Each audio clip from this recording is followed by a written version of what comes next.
Happy Friday, everybody. Today, I wanted to talk about those of you that may be on a diet or eating less in an effort to lose weight.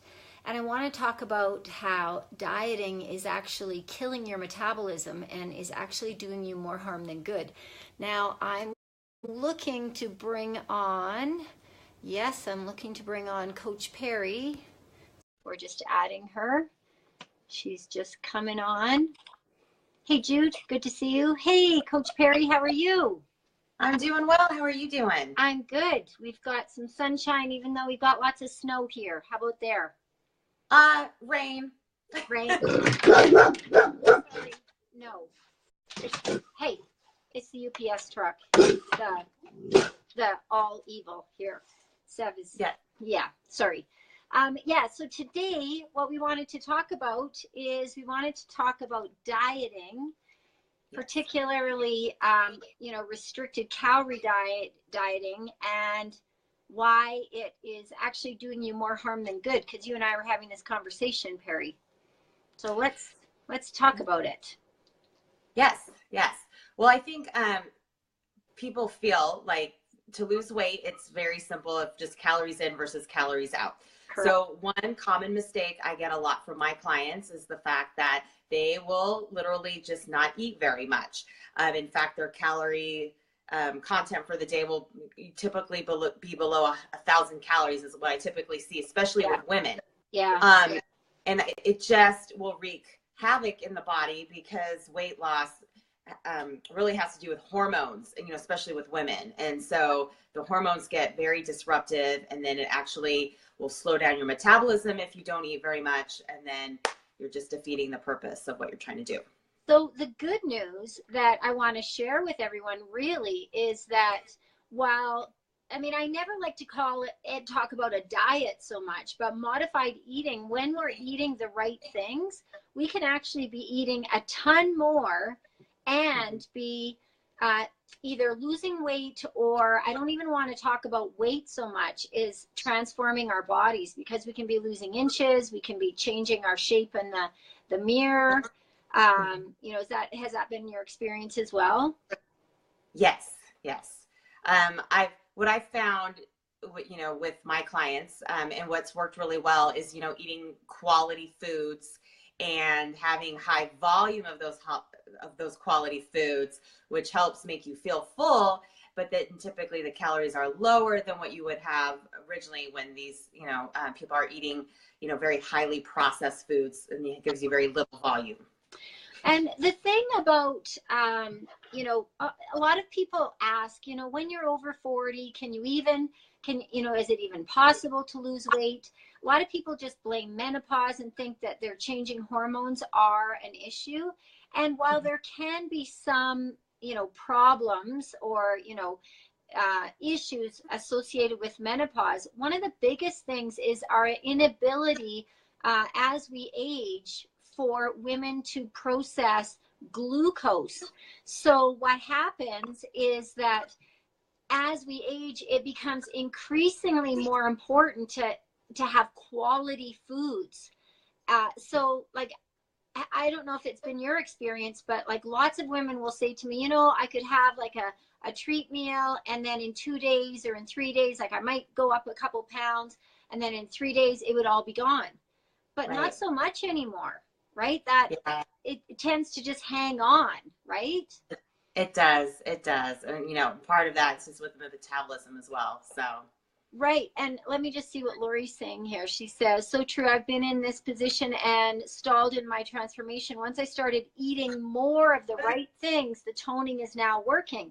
That's awesome, Lori. And, Lori and I are friends, and last time I saw her, I was like, where's the rest of you? And the interesting thing is she actually hasn't lost a lot of weight recently, but her shape has totally changed. And so when we take our focus off the scale and we focus on, quality foods, then our bodies will actually respond a lot better than that. Did you want to talk a little bit about Gherlin and Leptin? Yes. So those are the two hormones that are, important in feeling satiated or making you hungry. So whenever, you know, it's time to eat a meal, typically the Ghrelin, I don't know how to pronounce it, but that will typically spike up to let your body know that you're hungry. And so that will allow you to go ahead and eat. And then once you do that, leptin is usually the one that kind of stops you from eating and saying that you're full. And so when you do these low calorie diets or things like that, those are the two that primarily get messed up. And so especially like with fasting, I know people will fast for a few days or longer. And so typically what will happen is the Ghrelin will go ahead and increase, which you do not want because then you're just starving all the time. Right. And then the leptin will decrease. So it'll have the opposite effect. And so those are the two that you'll probably notice if you are on a calorie restricted diet, is why you're so hungry all the time. Right. Because you're always hungry. And even when you eat, because of the depressed leptin levels, you never feel satisfied.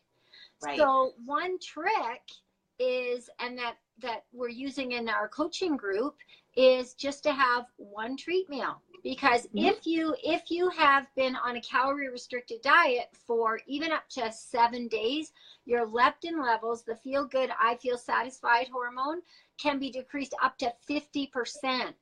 But having one treat meal can actually bounce up and boost that leptin level. So not only will you take the pressure cooker off of the, I'm starving, but it will also, boost up those leptin levels for, just you'll be satisfied after the treat meal, but, throughout the next 7 days. So my rules on a treat meal, I don't know what yours are, Perri, but mine are like set the timer for an hour, have a relaxed atmosphere, just enjoy. It's some people, when we talk about a treat meal, they get up at midnight and start eating until the next midnight. It's not 24 hours. Because that will totally undo what you've done in the previous week. But I think one of the biggest things is just the starvation, that I really want to get people eating more, because when we eat more, we tend to boost our metabolism. Yes. I mean, I see that a lot with clients. They're so used to eating such little calories. And then when I introduce them to food and a lot more volume of food, they have such a hard time trying to consume all of it. They're like, hey, this is so much food. And I was like, you just got to trust me. I know. Trust the process. I know. And it's such a great, it's such a great thing to be able to be eating more, feeling more satiated, and losing weight or getting leaner. Right. But it also is a process, and it not even just a mind game so much as that, if we're going from, we can't take someone from, say, under 1,000 calories and then start working with us, Perri, and be like, oh, hey, you're eating 2,000 calories starting tomorrow. Right. That's not going to work. So my suggestion is to work with someone to slowly ramp up those calories.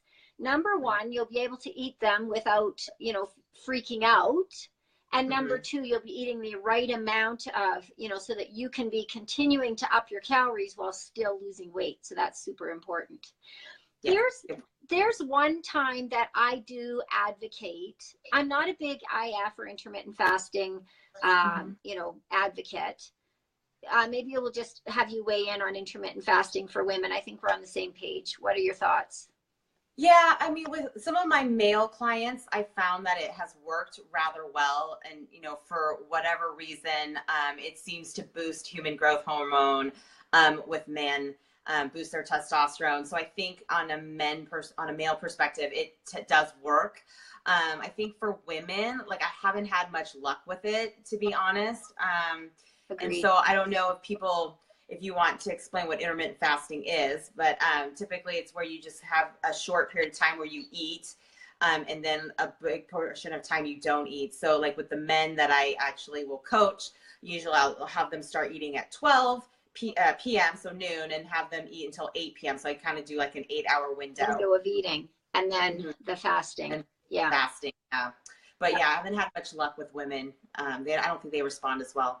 Well, I found, and I've done some reading, and even John Berardi says that you get to a point of diminishing returns whereby the first time a woman might try intermittent fasting, she'll get results, but then over time she'll get decreasing results, which will be very frustrating. So, but the one time I find that it's not really intermittent fasting, but kind of going without eating. And you and I both talked about this last week. Remarkably, we were on the same page, probably because we were both away and maybe had a treat meal. And, you know, somebody commented that they freaked out because they gained weight. And, you know, we talked about how when you ingest a little bit more carbs, and most treat meals have more carbs, will, every gram of carb holds 4 grams of water. So you're going to be eating, or you're going to be weighing more the next day, but you haven't gained fat. So getting back to the intermittent fasting, I suggest that if you've had a treat meal, just to get back on your plan, but you could reduce your eating like don't eat breakfast, and then just kind of get back on the wagon at lunch.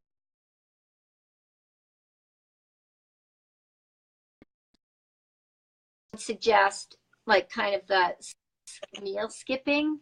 Your thoughts on that? You kind of cut out there a little bit. I don't know sorry. if it was from my end. So what was the question again? Yeah, I'm sorry. My dad just called. He always calls when I'm doing Facebook Live.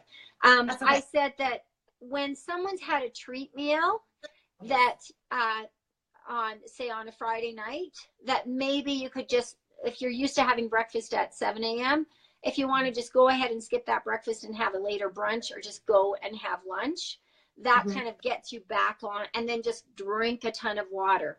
That's the only time I find that I would suggest kind of meal skipping. What are your thoughts on that?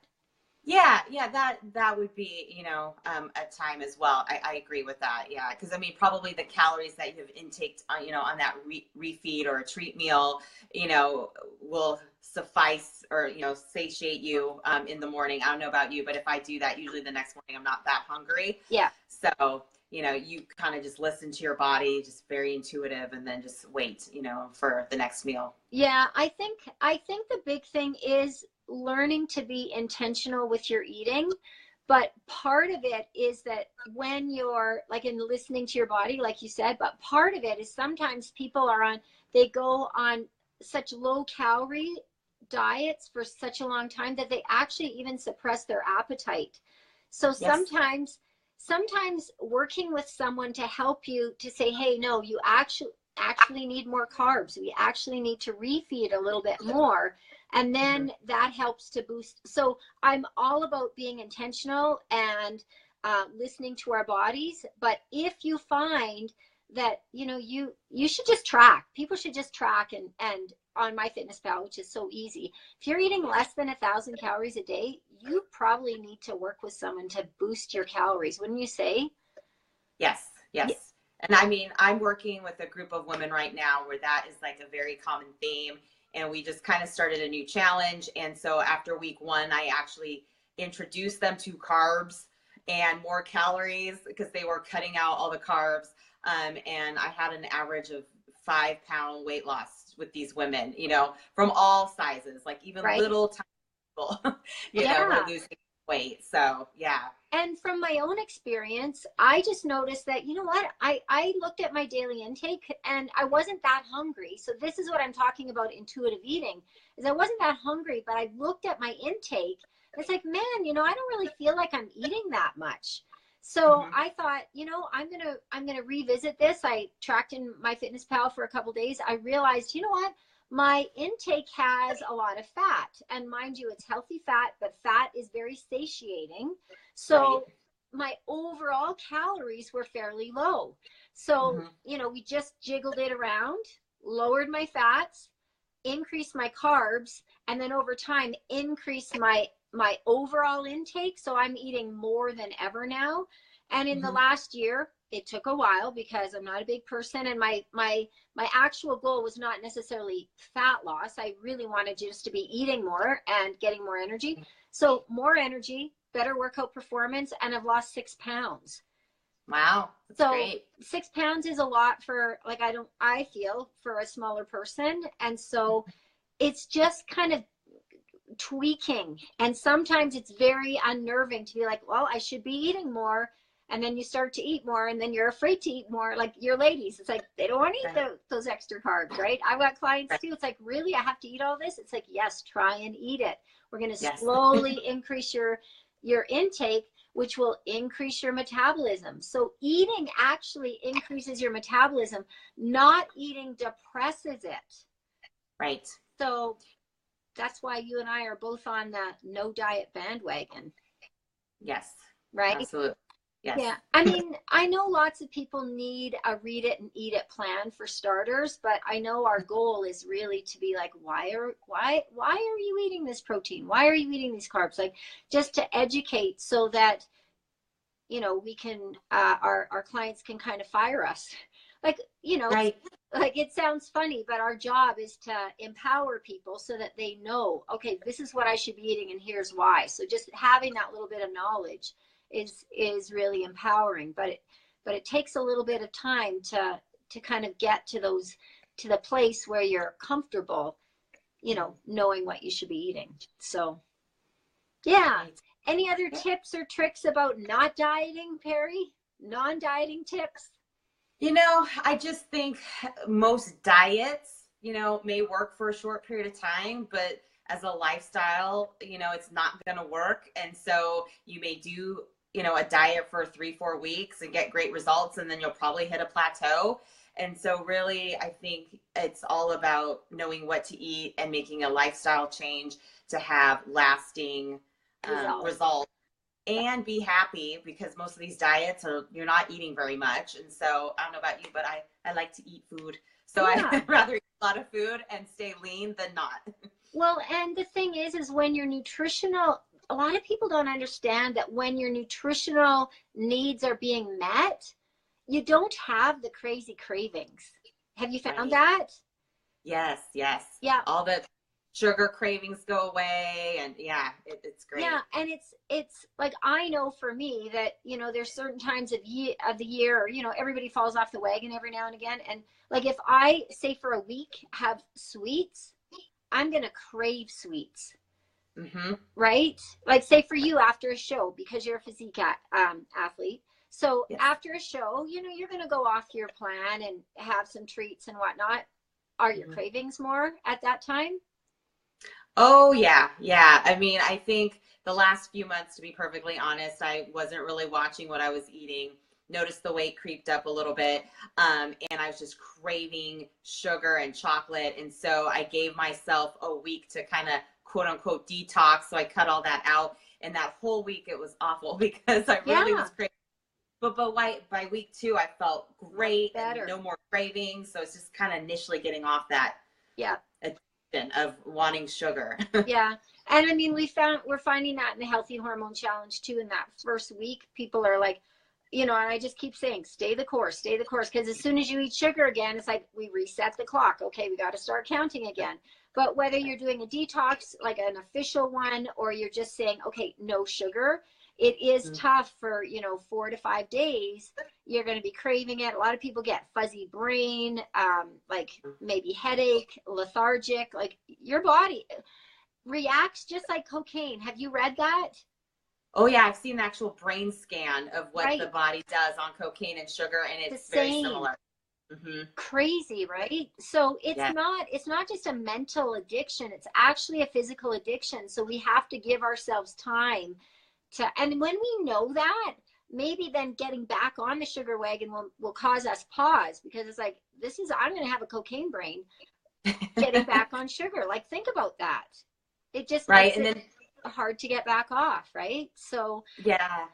And I was just going to say, you know, like for me, when I don't have sugar for a while and then I have one, I mean, it's almost like too much. Like, everything seems really sweet. Like having, it's true. Even fruit, for example, like it seems super sweet. So I think your body just gets used to not having it. It's true. Yeah. And then when you eat sweet, you crave sweet, and then it's not sweet enough. And then I had a colleague once that we went to Starbucks, and she put 6 packets of Splenda in her coffee. So the spoon must have been standing straight up. And it's because you get your palate gets accustomed to all that sweet. And then, you know, it's just not sweet enough. So then you need more sweet and more sweet. So even if it's things like, a lot of people, we're way off track, Perri. But a lot of people say, you know, is it all right to have artificial sweeteners? Well, yes and no, because your body's thinking that it's getting that sugar fix, and you know, there's studies that show that it can even cause a blood sugar elevation. And the worst of it is that you get those cravings again. And when you have like artificial sweeteners, because they're 600 times sweeter than sugar. Wow. It's tough, right, to get off.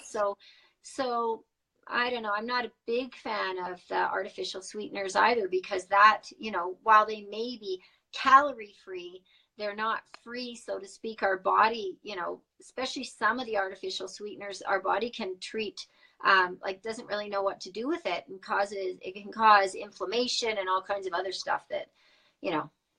So anyway, again, off track. But it is important to know that, you know, what we put in, it's not, like you said, just calories in, calories out. When we're intentional, we can reduce menopause symptoms, reduce our menopause belly, lose weight, get into better shape, you know, feel more energized, and actually be eating more. So I think our big message today is stop dieting. Yes, for sure. Yeah. So, and, you know, the thing is you can go to any magazine like in the checkout in the grocery store, and find a diet, and it will work, like you said, for 3 weeks, 4 weeks. Then you come off it, you know, hit a plateau, probably gain it all back again. So the big change is maybe just changing our lifestyle. And part of that might be working with someone to help you personalize what that's going to look like for you.